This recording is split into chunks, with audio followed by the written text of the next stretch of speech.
This program contains graphic material, including offensive language. Viewer discretion is advised. You see that? They know the truth. His wife know he's in the presence of the descendant of emperors. That's why he got the regalia medallion on his neck. Only emperors wear these things. Or children of the emperors. I'm going to show it to you. I don't make shit up. This is how your civil right went through because of him. Let me show you again if you get lost. You see that? That's his wife next to Eisenhower. Do you see Eisenhower got that chain on his neck? No. Eisenhower is a public servant. He's a president as a public servant under the crown of London. Because this guy was the one that passed over the royalty to Queen Elizabeth. He actually went to here in America in the behalf of the Queen because that was an exchange taking place. This was in 1950. Oh, you just don't know, don't you? I got receipt and you just have speculation. Let me educate you on that shit. You got speculation, I got receipts. Now, that's why he carried, like I said, the regalia medallion, meaning the descendant. You see what is on his chest? Let me show you. See what he wear? Let me show you what he wear. This is what I do. Let me show you how far back this shit come from. Let me show you something better than I can tell you. Okay? You don't know who you messing with. This is what's on his neck. You see that? This is what he wear. These are the descendant of emperors and kings. Let me show you again. Okay? You see that? This is King Charles right there. He was pure blood. He carried a crown. And everybody that comes, that means that's his line. This is his line in the bottom. That's why they all have the necklace. See the necklace? That is the regalia medallion, meaning he is a part of the, what we call royal bloodline. Now let me bring it back for you. I know it hurts you, son. It hurts you because y'all just talking. Y'all ain't got shit to back up. And that's why y'all don't fucks with me, though. Because y'all know I'm not only obliterate y'all weak ass, but I got the receipt. I got receipt to oblivion. I'm going to get y'all ass out of here to oblivion. Let me bring it back. Okay? And Nixon would never dare to sit down with a so-called black person. But Nixon going to behave, though. Look at Nixon body language. Look at the so-called Haitian body language. He got his leg crossed. Nixon just straight up, and he have to listen now. Where your so-called white supremacy was in that picture then? Where were that? Huh? It's because you don't know the truth, son. You don't know your worth. And this is why Haitian have to pay. This is why every time it's an election in America, the name of Haitian has to be mentioned negatively. Because they know something that they don't want you to fucking know. They want to bury the legacy of these folks with hatred. So once you hear it, you never get to find out what happened because they know the secret. They know what the fuck happened.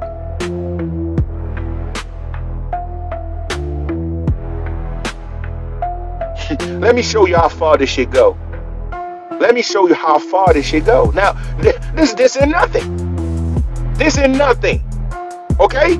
Now, just to show you, past right after that, that's the emperor. He was the last emperor of the world.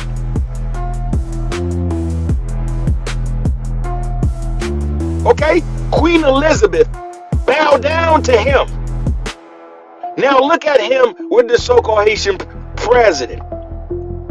But they know the so-called Haitian president is still have the blood of the royal, so he allowed him to keep his arm next to him because it's what you call blood tie. You just don't know, don't you? You don't know what you're saying.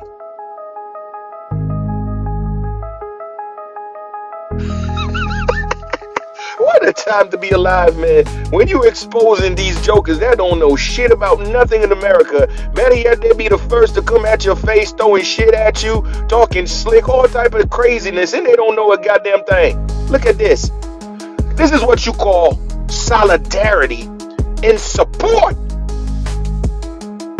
Today, they're going to tell you, yo, man, that's our shit, man. They were never around. We always are. Bro, did you see that? This is your Ebony and your Jet magazine publisher.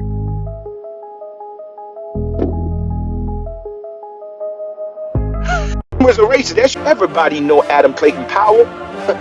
look at how Adam Clayton Powell looking at the guy like, yo, we could not do it without you. Look at the face of Adam Clayton Powell. Listen now, this is why y'all never gonna like me. None of y'all. Cause I stay bursting your fucking bubbles of hatred. Okay? I stay busting that shit. I burst all of it. Fuck. Yeah. Get back to fucking reality. You don't know who y'all hating on. That's your fucking brothers and sisters. Your problem was our problem. We on that motherfucker together. What are you doing? All of our problems were tied together. What do you mean?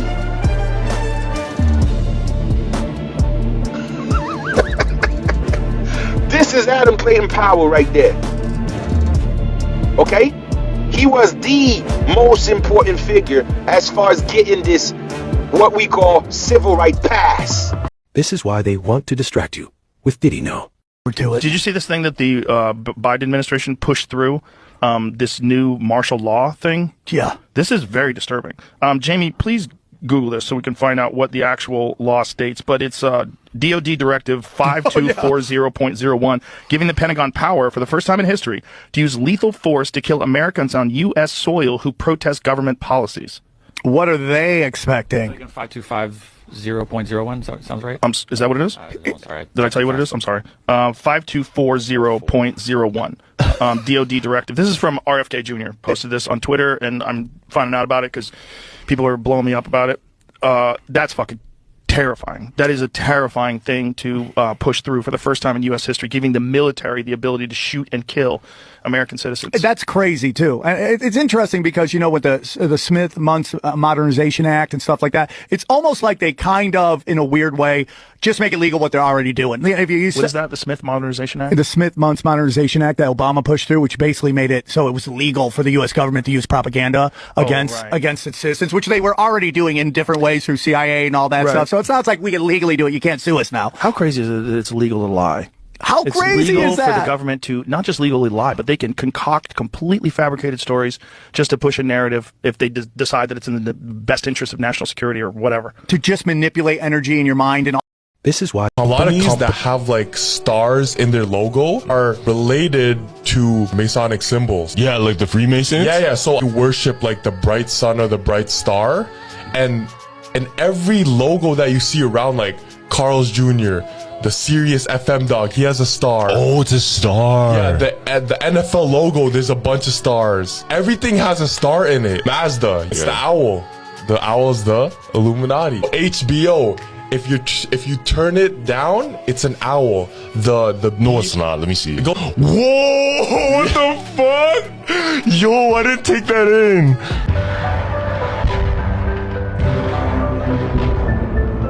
And there came one of the 7 angels which had the 7 vials, and talked with me, saying unto me, Come hither, I will show unto thee the judgment of the great whore that sitteth upon many waters.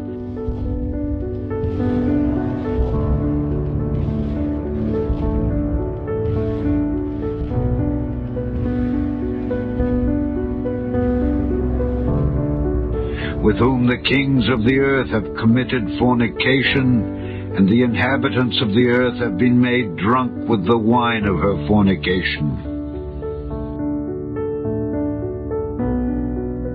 So he carried me away in the spirit into the wilderness, and I saw a woman sit upon a scarlet-colored beast, and the woman was arrayed in purple and scarlet color, and decked with gold and precious stones and pearls, having a golden cup in her hand, full of abominations and filthiness of her fornication.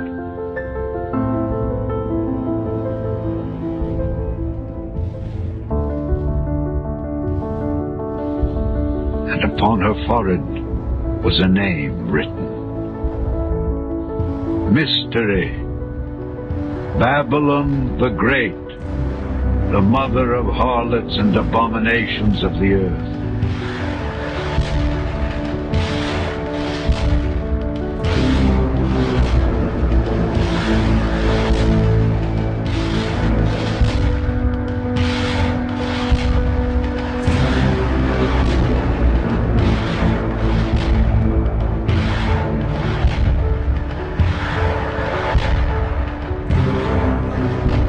heard another voice from heaven saying, Come out of her, my people, that ye be not partakers of her sins, and that ye receive not of her plagues.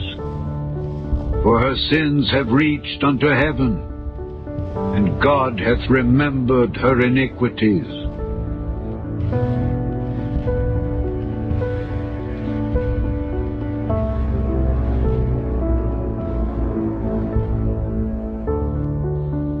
Reward her even as she rewarded you, and double unto her double according to her works. In the cup which she hath filled, fill to her double.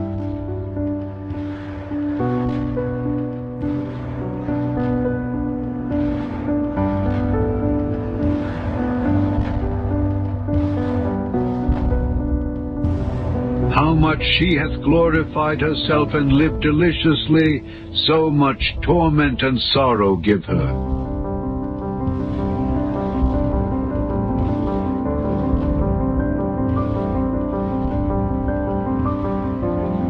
For she saith in her heart, I sit a queen, and am no widow, and shall see no sorrow.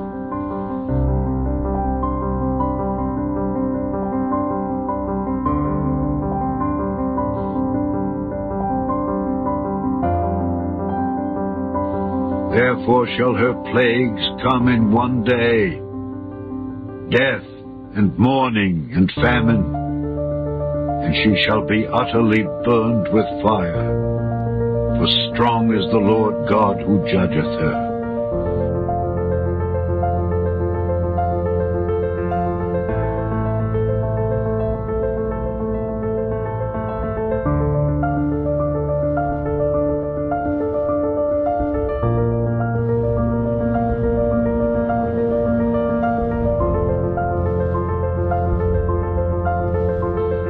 Rejoice over her, thou heaven, and ye holy apostles and prophets, for God hath avenged you on her.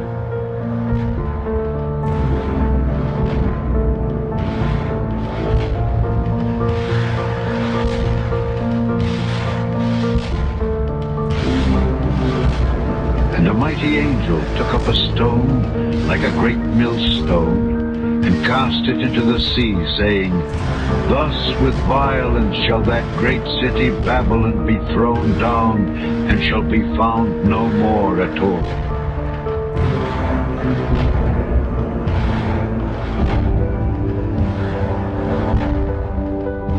For by thy sorceries were all nations deceived,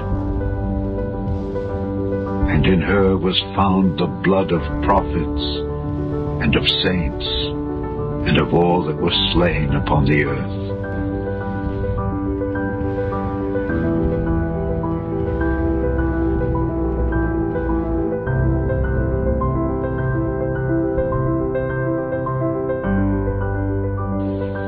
And after these things, I heard a great voice of much people in heaven, saying, Hallelujah! Salvation and glory and honor and power unto the Lord our God. For true and righteous are his judgments. For he hath judged the great whore, which did corrupt the earth with her fornication, and hath avenged the blood of his servants at her hand. And again they said, Hallelujah! And her smoke rose up forever and ever.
me alone. Let me look at you. You don't want me to look at you? Then you look at me. No, sir. I know what you're trying to do, cop.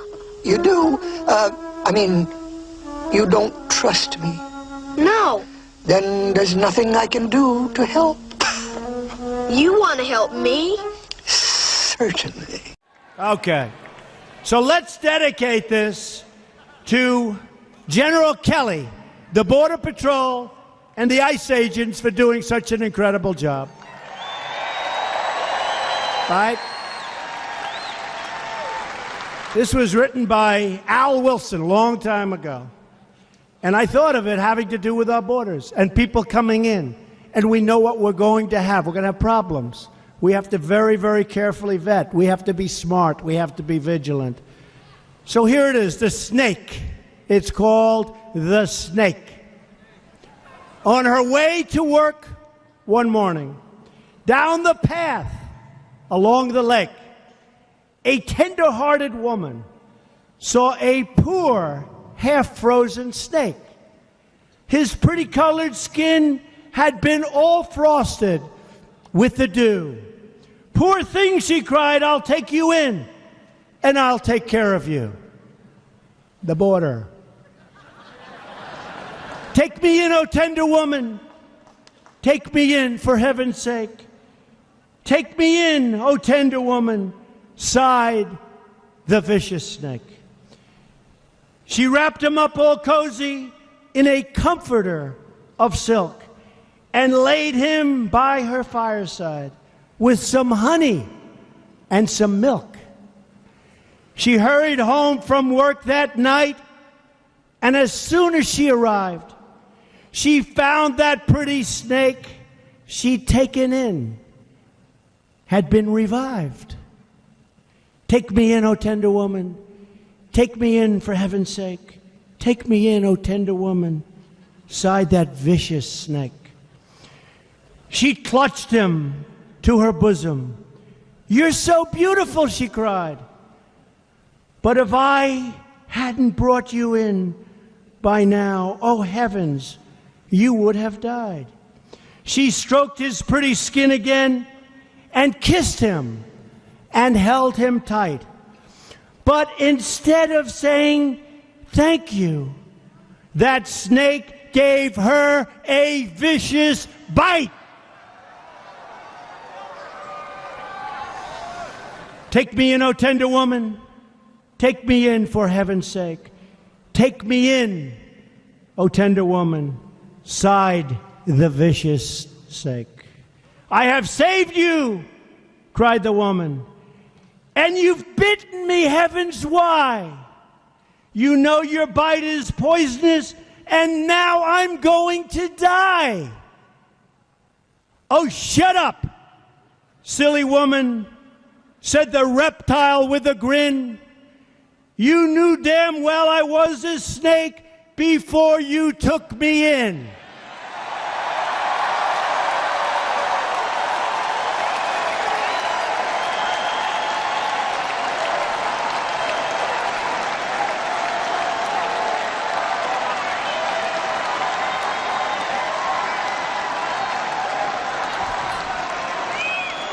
Does that explain it, folks? Does that explain it? Trust in me.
Lucifer is the god the Masons follow. Albert Pike also said this in his Morals and Dogma book: "We shall unleash the nihilists and the atheists, and we shall provoke a great social catalysm, which in all its honor will show clearly to all nations the effect of absolute atheism, the origins of savagery, and of most bloody turmoil. The people would be forced to defend themselves against the world minority of the world revolutionaries, and will exterminate those destroyers of civilizations, and the multitude disillusioned with Christianity, whose spirits will be formed that moment with direction and leadership and anxious for an ideal, but without knowledge where to send its adoration, will receive the true light through the universal manifestation of the pure doctrine of Lucifer, brought finally out into the public view. A manifestation will result from a general reactionary movement which will follow the destruction of Christianity and atheism, both conquered and exterminated at the same time." In this passage, Albert openly admits that the Freemasons are working against the church and atheism as they're trying to establish the worship of Lucifer. This is what the principles of the New World Order is: establishing a one-world government ruled by the ideologies of Lucifer. He openly admits that they must orchestrate a social catalysm to bring in the worship of Lucifer. This is in Albert Pike's book that the Masons love so much. How do they even try to deny that Masonry is satanic? One of the leaders literally admitted this himself. The thing is, lower degree Masons don't know the truth because they're kept from knowing it on purpose. In his book Morals and Dogma, he also admits this when he states, "Masonry, like all the religions, all the mysteries, conceals its secrets from all except the adepts and the sages, or the elect, and uses false explanations and misinterpretations of its symbols to mislead those who deserve only to be misled. The blue degrees are but the outer court of the portico of the temple. Part of the symbols are displayed there to initiate, but he is intentionally misled by false interpretations. It is not intended that he shall understand them, but it is intended that he shall imagine he understands them. Their true explanation is reserved for the adepts, the princes of Masonry." Here, Albert Pike openly admits that not even the Mason members know the truth about Masonry, only the elect. He admits that they must keep the lower degrees of Masonry clueless about the truth. He also claims that the first degrees of Masonry are there to distract and mislead. This is why so many low-degree Masons claim they have nothing to do with Lucifer, because they themselves don't know the truth. Only the elect, only the ones they choose, know the truth. Albert Pike not only revealed all of this, but he also revealed that the Freemasons have 3 world wars planned that will bring in the new Masonic world order. In a letter written from Albert Pike to Giuseppe Mazzini, he states, "The First World War must be brought about in order to permit the Illuminati to overthrow the powers of Caesar in Russia and of making that country a fortress of atheistic communism. The Second World War must be fomented by taking advantage of the differences between the fascists and the political Zionists. This war must be brought about so that Nazism is destroyed and that the political Zionism be strong enough to institute a sovereign state of Israel and Palestine. During the Second World War, international communism must be strong enough in order to balance Christendom, which will be then restrained and held in check until the time when we need it for the final social catalysm. The war must be conducted in such a way that Islam and the political Zionism mutually destroy each other. Meanwhile, the other nations, once more divided on this issue, will be constrained to fight to the point of complete physical, moral, spiritual, and economic exhaustion." In this letter, Albert Pike revealed the plans for the New World Order. Plans that, if we take a look around, clearly appear to be unfolding right in front of our faces. He openly declares himself as a member of the Illuminati, which, like I already revealed, is a part of Masonry. It's important to note that they had this letter in display in a British library in the London Museum until 1977. This is another piece of proof that the Freemasons try to deny, claiming that there's no proof this letter was written by Albert Pike. We will not fall for these lies, as we know they're going to deceive us like Albert Pike stated. The first 2 wars Albert Pike spoke about have already happened. We see what's going on overseas right now, and now we know who's truly behind it. This is a plan in motion since the 1800s. For those still skeptical on whether Masonry follows Lucifer, you might believe it more from other prominent Masons. Mainly P. Hall, a prolific Masonic writer, stated this: "When Masons learn that the key to the warrior on the block is the proper application of the dynamo of living power, he has learned the mysteries of his craft. The seething energies of Lucifer are in his hands, and before he may step onwards and upwards, he must prove his ability to properly apply this energy." Manly P. Hall, just like Albert Pike, admits their admiration for Lucifer. Another prominent Freemason by the name of Domenico Morgado stated, Palladism is necessarily a Luciferian rite. It's religious and Manichaean neo-Gnosticism teaching that the divinity is dual and that Lucifer is equal to Adane, which Lucifer, the god of light and goodness, struggling for humanity against Adane, the god of darkness and evil. Albert Pike had only specifically unveiled the dogmas of the high grades of all masonries. For no matter what rite, the great architect of the universe is not the God worshipped by Christians. Domenico openly admits that the great architect that all the Masons follow isn't the same God that we the Christians worship. This is what Freemasons believe in. This is the truth. Those that practice in secret always have something to hide. The sad reality is that only the elect know the truth about Masonry. So many members join because of their fathers and grandfathers who taught them Masonry was a brotherhood of God, only to never know that they truly worship the light bearer Lucifer. So when you hear somebody claim that the Freemasons are just a club of old rich men, show them this video, as this is undeniable proof that the Freemasons follow Lucifer.